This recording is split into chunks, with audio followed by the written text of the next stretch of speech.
Nosotros vamos a charlar con Nahuel Altieri. Él es abogado laboralista, presidente de la Asociación Abogados del Fuero y director de Altieri Legal. Es un placer charlar con él. Nahuel, ¿cómo le va? Buenos días. ¿Qué dice? Aquí Rebeca y Gabriel los saludamos. Hola, Rebeca y Gabriel, ¿cómo están? ¿Me escuchan? Sí, perfecto, Nahuel. ¿Vos a nosotros? Bien, bien, bien. Primero, una breve reflexión. Dale. Vos hablabas de divididos y qué buen mensaje, ¿no? También aprovecho para mandar un abrazo a la gente del Palomar, que es mi barrio. Mm, Así que yo soy de ahí. Y otra frase que es cuando la mentira es la verdad, ¿no? O sea, mm. algunas. Acá en esto el gobierno ha dicho la verdad, siempre dijo que iba a reducir organismos. En otras cosas, bueno, ha mentido, ¿no? Como por ejemplo el impuesto a las ganancias. Claro, claro. ¿Por dónde quieren empezar a abordar el tema? ¿Por el cierre de los distintos organismos? ¿Por donde ustedes deseen? Arrancamos, yo Eh, tengo todo preparado. Vamos por el cierre de los distintos organismos, pues yo te mezclé ahí la introducción también de equipos Sí, técnicos y tácticos que tiene más que ver con la reforma laboral y con reunirse con la CGT, sí. que no tenía que ver con esto tanto de la ley de hojarascas de Federico Sturzenegger, que viene a recortar el Estado, ¿no? Básicamente.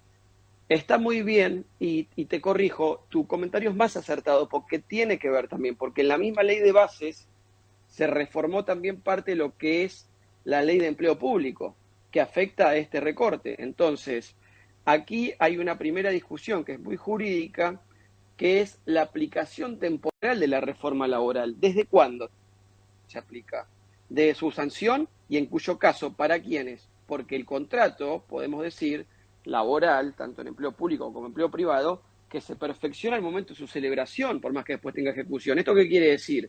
Que si nosotros nos ponemos en exégetas jurídicos, vamos a decir que los contratados bajo la norma anterior se les aplica la norma anterior, tanto para el empleo público como para el empleo privado. Bien, esa es la postura de la doctora Daniela Ducros. El doctor Formaro, por ejemplo, dice que se aplica la ley al momento del despido. Es una postura con la que, por lo menos por el momento, no coincidimos y no vamos a debatir, plegándonos a la postura de la doctora Ducros. Bien, esto es un debate que en este momento empieza a suceder en las distintas editoriales jurídicas del país. ¿Qué Claro, tenemos sería aquí? como, Bueno, perdón, Nahuel, ahí la sí, no, interrupción, pero para me aclarar. interrumpís cuando te No, no, pero es parezca, que no hay problema. es recontra interesante lo que está diciendo, pues yo lo venía preguntando mucho y nadie me lo había explicado con tanta claridad. ¿Qué pasa con los que estamos en relación de dependencia desde mucho antes de la celebración de esta reforma laboral o modernización laboral? ¿Qué derechos adquiridos se pierden y cuáles no?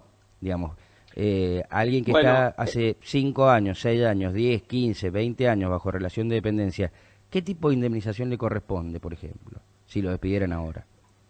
la indemnización en principio no cambia, bien, porque los denominados fondos de cese aún falta la reglamentación. Mm, De hecho, en las mismas noticias que en los mismos portales, vamos a nombrar tres, ¿no? Aparte del de ustedes, vamos a hablar de los nacionales. Clarín, La Nación e Infobae, por ejemplo, así como publican esta noticia de Sturzenegger, también sale la noticia, inclusive vinculada en Clarín, de que Julio Cordero, el secretario de Trabajo, ujú. convocó al grupo de los C, que son los presidentes de bancos, Unión Industrial, Sociedad Rural y demás. Bien, entonces, y ahí tenemos que hablar de, justamente en esa reunión, hablan de la reglamentación de la reforma. ¿Y cómo se reglamenta? Bueno, primero, los fondos de cese van por convenios colectivos. Entonces, se tienen que juntar, vamos a poner un ejemplo bien claro, comercio. Cavalieri dijo que le interesaba porque no quería que haya otro Garbarino. Bien, ¿qué pasó? Garbarino fundió y todos los trabajadores Garbarino, que era una cadena de electrodomésticos, no cobró nada, ¿bien? O casi nada. Entonces, él dice, Cavalieri, que si hubiese un fondo de cese, podrían haber cobrado algo, ¿bien? Obviamente estos fondos de cese no son tan fáciles de implementar, se tienen que juntar Cavalieri, por decir algo, o los representantes del sindicato de comercio, o la FAECIS a nivel nacional, ¿sí? Y decir, bueno, nosotros vamos a pactar este, la creación de un fondo de cese, y después, ¿quién lo va a reglamentar? No es que hoy a una persona cualquiera que esté trabajando en Mendoza o en cualquier parte del país la despiden y va a un fondo de cese. De todas formas, tenemos que decir que el seguro de desempleo existe. Es muy bajo lo que se cobra y es en función de la antigüedad, pero no es que no existe. Bien, la diferencia que en otros países, ejemplo España, que le dicen el paro, o en Florida, en los Estados Unidos, el, el desempleo es bastante más alto de lo que se cobra por seguro de desempleo, ¿bien? Y siempre y cuando, cuidado, los despidos no sean arbitrarios, es decir, por cuestiones de discriminación. Por ejemplo, por Florida, un despido de esas características puede recibir una indemnización bastante grande. La diferencia es que litigar es más caro, porque no hay gratuidad, por lo menos en Florida, que es lo que he estudiado. Yo lo Ahora, que, perdón, Rebe, la última y te dejo. sí, Además el fondo es ese, tengo algunas preguntas sobre eso, ¿no? sí, ¿Quién lo va a manejar? Va a ser bien, propio de cada empresa y una cosa es para una multinacional y otra cosa es para una pyme. Las pymes, de hecho, ex- están cerrando, le estás trasladando un costo más, que es ese fondo de ese, exacto, ¿no? exacto. Hay un tema que es muy interesante, yo lo he planteado en alguna entrevista, y es muy acertado traerlo a colación, porque en la reglamentación van a tener que decidir quién lo administra, el Estado, que con los fondos de ANSES financiaba los carnavales federales, una compañía de seguros cuya superintendencia de seguro de la nación no controla el cumplimiento de las compañías, donde hay compañías que son completamente insolventes, como Profru, productores de fruta, que no paga nada y sigue funcionando, o como otras que son grandes, como, no sé, Galeno, que firma acuerdos y tampoco los paga. Entonces, o quién, o el sindicato o una empresa específica, porque después va a pasar, Dios no quiera, que se insolventen esos fondos y los trabajadores tampoco cobren. Y has dado un ejemplo mejor. ¿Qué pasa con las pymes? Las pymes, no todas las pymes están echando gente todo el tiempo, ¿bien? Entonces, una pyme de 50 empleados, ahí en Mendoza hay muchas pymes alimenticias, leí hace poco, me dio mucha pena, leí hoy, mejor dicho, que cerró Canale, una Ujú. planta, una pyme con 50, 80 empleados, que el empleador es bueno, que trabaja a la par de sus empleados, que no sé qué hacen asado los viernes y que no echa gente. ¿Por qué tiene que pagar todos los meses un 8% más de nómina si él no echa a nadie? Bueno, Porque tienen que pagarlo todos sí, si claro, imponen un fondo de cese. sí. Si él no, él va a tener enfrente, supongamos, no siempre el mismo ejemplo, otro empleador, vamos a poner dos bodegas, y el de la bodega de enfrente es un tipo mal llevado, que trata mal los empleados, le hacen juicio, y bueno, ese sí tiene rotación. A ese sí le sirve pagar un 8% todos los meses porque constantemente tiene rotación de gente. Pero el que no tiene rotación de gente va a salir perdiendo, porque está pagando todos los meses un poquito Ujú. que no tendría que pagar si no despide a nadie. ¿Soy claro? Sí, perfecto, perfecto, clarísimo. Bien. Ahora, Nahuel, más allá de este fondo de cese, los demás derechos que ya están adquiridos, y me pliego un poco a la pregunta que te hacía recién Gabriel, con un empleado que ya Sí. lleva mucho tiempo contratado, ¿es borrón y cuenta nueva también? ¿O se adhiere o cómo se maneja en ese caso, fuera de lo que es este fondo de cese? Bueno, nosotros tenemos que recurrir ahí a nuestra Carta Magna, que es la Constitución Nacional, y a partir de la Constitución Nacional a los pactos y tratados internacionales incorporados con rango supralegal, es decir, por arriba de la ley. El Pacto de San José de Costa Rica habla de progresividad de los derechos sociales. Entonces, si uno como abogado, como trabajador invoca eso, hay que tener cuidado. Yo digo que si a mí me contrataron con una ley vigente, hoy no la pueden cambiar tan fácil, ¿bien? Y acá hay que tener en cuenta, si vamos para meternos en la reforma del Ujú. Estado, que tiene 12 meses según las facultades delegadas, dentro del Estado hay de todo. Dentro del Estado hay monotributistas, hay con salario pero contratados, hay efectivos que dependen directamente del Estado, la famosa planta permanente, y están también los contratados a través de entes cooperadores, ¿bien? Que esos son, visto con mala intención, cajas negras, le dicen algunos, porque están por fuera del presupuesto nacional, por ende no tienen control de la Auditoría General de la Nación. Y hay un montón de gente contratada así.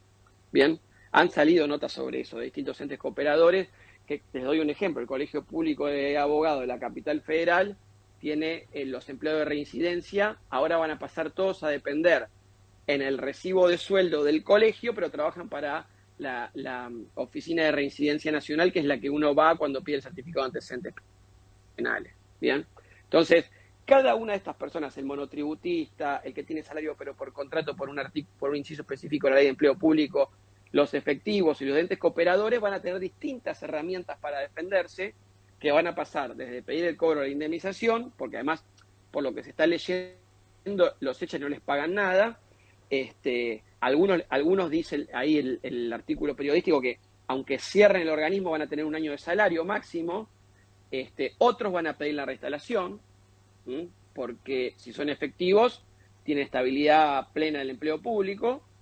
y después veremos qué pasa con lo de los entes cooperadores, que en esos casos, por lo menos a nivel federal, pueden, y he visto que recurren a la Justicia Nacional del Trabajo en busca de una indemnización, inclusive con un régimen privado o cuasi privado, es decir, siguiendo los parámetros de la ley 2744, que es la ley de contrato de trabajo, ahora reformada, ¿bien?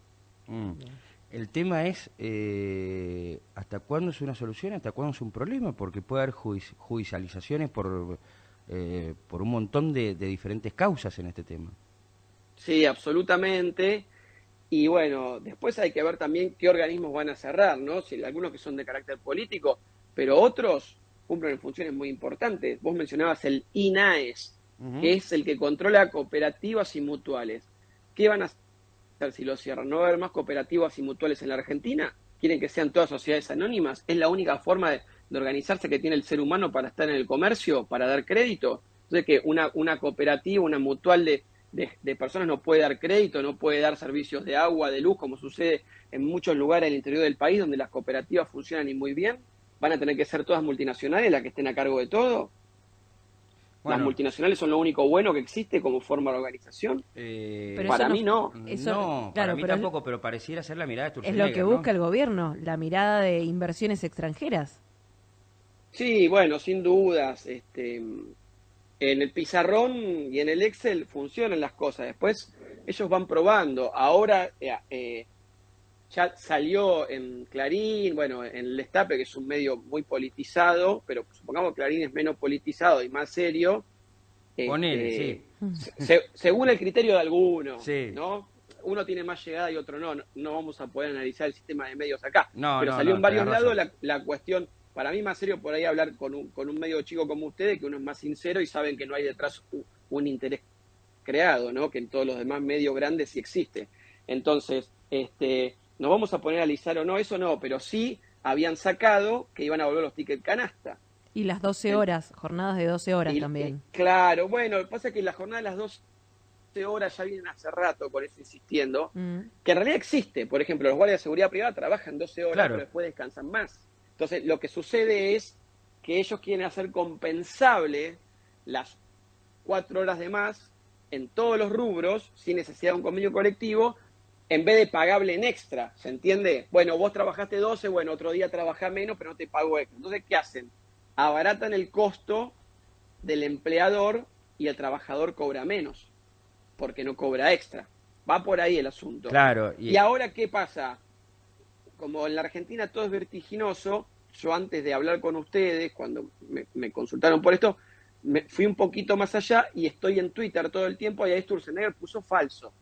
Pone falso, pero no sabemos si es que lo pone porque hace un globo de ensayo o porque es algo parecido, no exactamente lo que publicaron. Pero reitero, estamos en un país donde el presidente dijo, me corto un brazo antes de aumentar un impuesto, y le aumenta el impuesto a las ganancias a partir de 1,5 millones de pesos cuando estás 1.350.000 para no ser pobre. Y donde Caputo dice que el peso va a ser la moneda fuerte, cuando asumieron era un asco el peso, dicho por el propio presidente. Excremento. Excremento, dicho excremento, la palabra exacta. Por el propio entonces, presidente Milei, y él tiene toda su guita en dólares. Me río para no llorar. Es raro, ¿no? Digo, lo mismo pasaba con Guzmán, lo mismo me pasó con Aníbal Fernández, que era el jefe de gabinete de Cristina en algún momento, y también le decían, che, hay que apostar al peso, y todos tenían ahorros en dólares. Entonces, todos nos subestiman, todos nos subestiman. Es como... Inclusive la misma expresidenta o exvicepresidenta declara ahorros en dólares, declaró, bueno, su hija tenía una caja fuerte llena de dólares en el Banco de Galicia, que la expresidenta lo justificó, pero de todas formas lo tenía en dólares. Después le dijo a un jubilado que le quiso comprar dólares al nieto que era un viejo amarrete. Entonces, siempre la clase política subestima al pueblo argentino, a la sociedad argentina. La principal grieta pasa por ahí. Milei entró con ese discurso, pero también, bueno, si sigue la lógica maquiavélica, la mentira es esencial para el político. Y acá lo estamos viendo. Sí. Lo preocupante es que en el medio de todas esas mentiras van generaciones. Vamos, no sé qué edad tenés, Nahuel, yo tengo 42. 44. Bueno, estamos ahí, la misma generación. Y viste como que uno está medio cansado de estar siempre en crisis, ¿no? Bueno, tuve un profesor en la Facultad de Derecho que en el año 2000 decía, siempre se sacan legislaciones de emergencia, el problema es que hace 80 años estamos en emergencia, hoy vamos 100 años en emergencia, de emergencia en emergencia. La justicia nacional está en emergencia. Yo en el año 2016 interpuse un amparo para que se declare la emergencia de la justicia. En ese momento me dijeron que no era urgente, no, que no tenía razón. Años más tarde la declararon emergencia. Pero hoy lo cierto es que, por ejemplo, la Justicia Nacional del Trabajo, donde van a ir a recaer estos miles de reclamos, trabajan con computadoras que tienen 11 años de antigüedad, que no tienen cámara web. Los empleados judiciales tienen que usar sus propias notebooks para tomar las video testimoniales. Entonces, claro, dicen, están especulando con lo siguiente, que vayan y hagan juicio, total tarda 7 años el juicio. Claro, no lo va a cobrar el próximo gobierno. Pero ni siquiera eso, porque además ahora están preocupados porque quieren establecer una tasa especial que vaya por abajo de la inflación, porque dicen que la tasa es muy alta. La tasa sigue la inflación, no es muy alta, la tasa sigue la inflación y un poquito más. De hecho, fíjense una cosa que también es muy importante. En el DNU, que es lo más pro empresa que hay, el 70/23, pusieron indexación más 3%, cuando lo normal de tasa pura es un 6%, ¿bien? Porque se cubre la inflación más el castigo por pagar tarde en un juicio. Bueno, ahora de la reforma laboral, para actualización de créditos laborales, lo sacaron y quieren poner una tasa fijada por el Banco Nación en vez de la inflación, que va a estar manejada a dedo. Entonces yo les cuento el final de la película. Si logran poner esa tasa, van a hacer que cuando un trabajador haga juicio, cobre después de 7 años mucha menos plata de la que le correspondía. Entonces vamos a tener empresarios cada vez más ricos y trabajadores cada vez más pobres. Bueno, hay una concepción de eso, ¿no? El presidente Javier Milei siempre ha dicho que el que da trabajo es un héroe realmente en la Argentina. Bueno, también ha dicho que es un héroe el que la fuga y un ídolo el que la sabe ver, ¿no? Sí, son dos cosas distintas. A ver, hay que separar, ¿no? Las grandes multinacionales, los grupos concentrados del pyme que da trabajo. Ese es un héroe, pues se levanta a las 5 de la mañana, al igual que sus empleados, y se va a la fábrica, a la tornería, a la bodega. Entonces, que tiene que haber un régimen diferenciado para las pequeñas y medianas empresas, sí, pero todos somos héroes. Toda aquella persona que se levanta a la mañana a trabajar por un país mejor, sea empleador o sea trabajador, es un héroe. Acá hay que darle a cada uno lo suyo, porque ese es el sentido de la justicia. Cuando uno estudia derecho romano, justitia es darle a cada uno a su ius, lo que le corresponde. Nadie pide ni más ni menos. Tal cual. No pedimos socialismo, pero tampoco pedimos esclavismo. Entonces, si quieren ir a un sistema donde se le pague a los trabajadores el mínimo de subsistencia y no tengan derecho a levantar la mano para quejarse, bueno, esto después termina mal. Tal cual, esa es la cuestión, porque si no parece que uno odiara a los empresarios y a las multinacionales, todo lo contrario. A mí, por lo menos, me encanta el dinero, no la corro desde ese lugar, pero sí me parece interesante que hay derechos que costaron muchos años conseguir que se mantengan. Después hubo claramente una cuestión que se denominó la industria del juicio, y cuando vos vas a ver la cantidad el porcentaje de juicios laborales por despidos o por despidos injustos, no es tan bajísima. Es bajísima. No, es bajísima. Es bajísima. En el, si no me equivoco, 2023 o 2022, la FIP recibió telegramas por trabajo mal registrado o deficientemente registrado por 100.000. Cuando se estima por 100.000 unidades, y cuando se estima que en Argentina hay 8 millones de trabajadores no registrados o deficientemente registrados.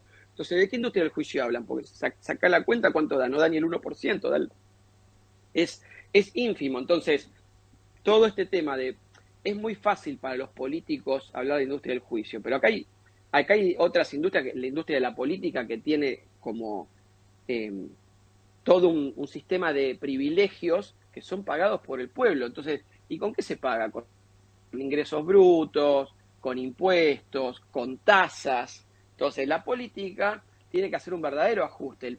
El presidente electo dijo esto, pero en vez de eso, el ajuste se lo hizo pagar a los jubilados, que son quienes más perdieron poder adquisitivo. Después la clase trabajadora, etcétera, etcétera, etcétera. Pero los gastos grandes de la política, y muchos siguen. La mayoría. La mayoría sigue. Lo que entendíamos por casta. Yo no digo que... Sí. Yo no digo, mira, disculpame, voy a decir algo que es real. Yo soy especialista en cuestiones de género. El primer caso de una trabajadora travesti discriminada en la justicia nacional es mío. Uno de los primeros casos de techo de cristal de hace muchos años también es mío. ¿Y por qué los cuento? No por soberbia, sino porque con esos dos casos fui al INADI y el INADI no hizo absolutamente nada. Y tengo los números de expediente y puedo decir que la plata del INADI podría ir a fortalecer la justicia, donde esta mujer y esta persona trans recibieron una respuesta adecuada de la justicia. ¿Bien? Porque en el INADI no la hubo. No la hubo, y si quieren les cuento por qué. Porque el juicio de la persona trans era contra Telefónica, y Telefónica es sponsor del INADI. Entonces, no son organismos que funcionen bien. Son organismos que son refugios de militantes y para persecución política tipo Gestapo cuando no me gusta un opositor.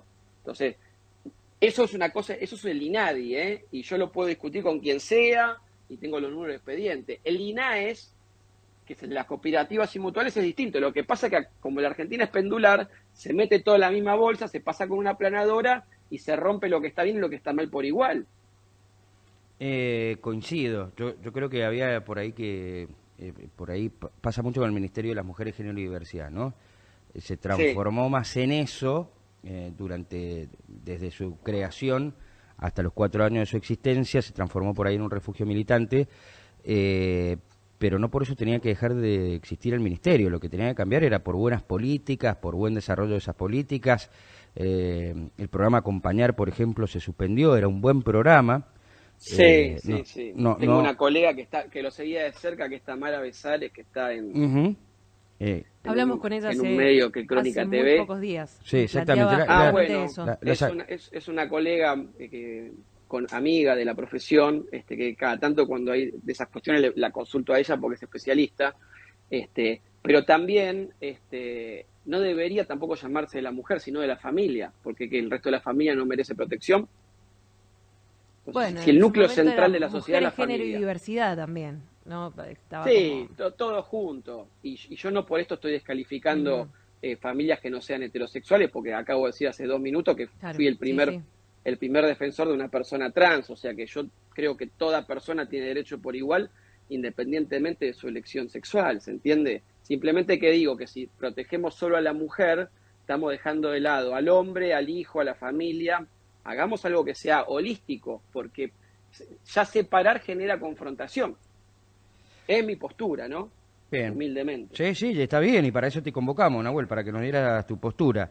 Y agradecerte. Ustedes saben que siempre trato de estar a disposición. Sí, es cierto. Y te agradecemos mucho estos minutos. La verdad que se hizo extensa la charla, pero para mí recontra interesante, y creo que para el público también. Te mandamos un abrazo grande y no dudes de que te vamos a volver a convocar. Bueno, aquí estamos y como les digo siempre, amo Mendoza, una provincia hermosa. Ojalá pueda visitarla pronto nuevamente. Les mando un abrazo a todos los mendocinos y especialmente a ustedes y a la producción de este programa que siempre me tratan tan bien. Bueno, acá tenés amigos y sabés que cuando vengas te estamos esperando con un vino. Se los hago saber con mucho gusto. Dale, un abrazo grande. Un abrazo grande. Chau.